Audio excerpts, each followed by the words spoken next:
आज का फतवा, ख्वाब में सांप से दोस्ती। सवाल, मैंने पीर की सुबह तहज्जुद के करीब ख्वाब देखा कि एक बहुत बड़ा लंबा सांप है कि जिससे मेरी दोस्ती हो गई है। सांप कभी दरख्त पर, कभी मेरे साथ चारपाई पर है, मगर मुझे नुकसान नहीं पहुंचा रहा। कभी कभी ऐसा भी महसूस किया कि जैसे मैं सांप से और सांप मुझसे गुफ्तो शनीद भी हुआ है। मतलब माहौल खुशगवार था। बिस्मिल्लाहिर्रहमानिर्रहीम। जवाब यह है, ताबीर यह है कि माल का फितना अपनी तरफ मुतवज्जो करना चाहता है। अल्लाह पाक हिफाजत फरमाए, आमीन।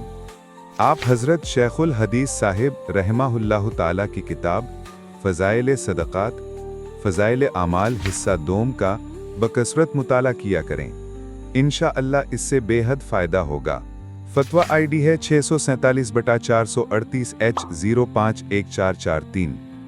हमारे चैनल दीन की बातें 24/7 को सब्सक्राइब करें और हमें दुआओं में याद रखें।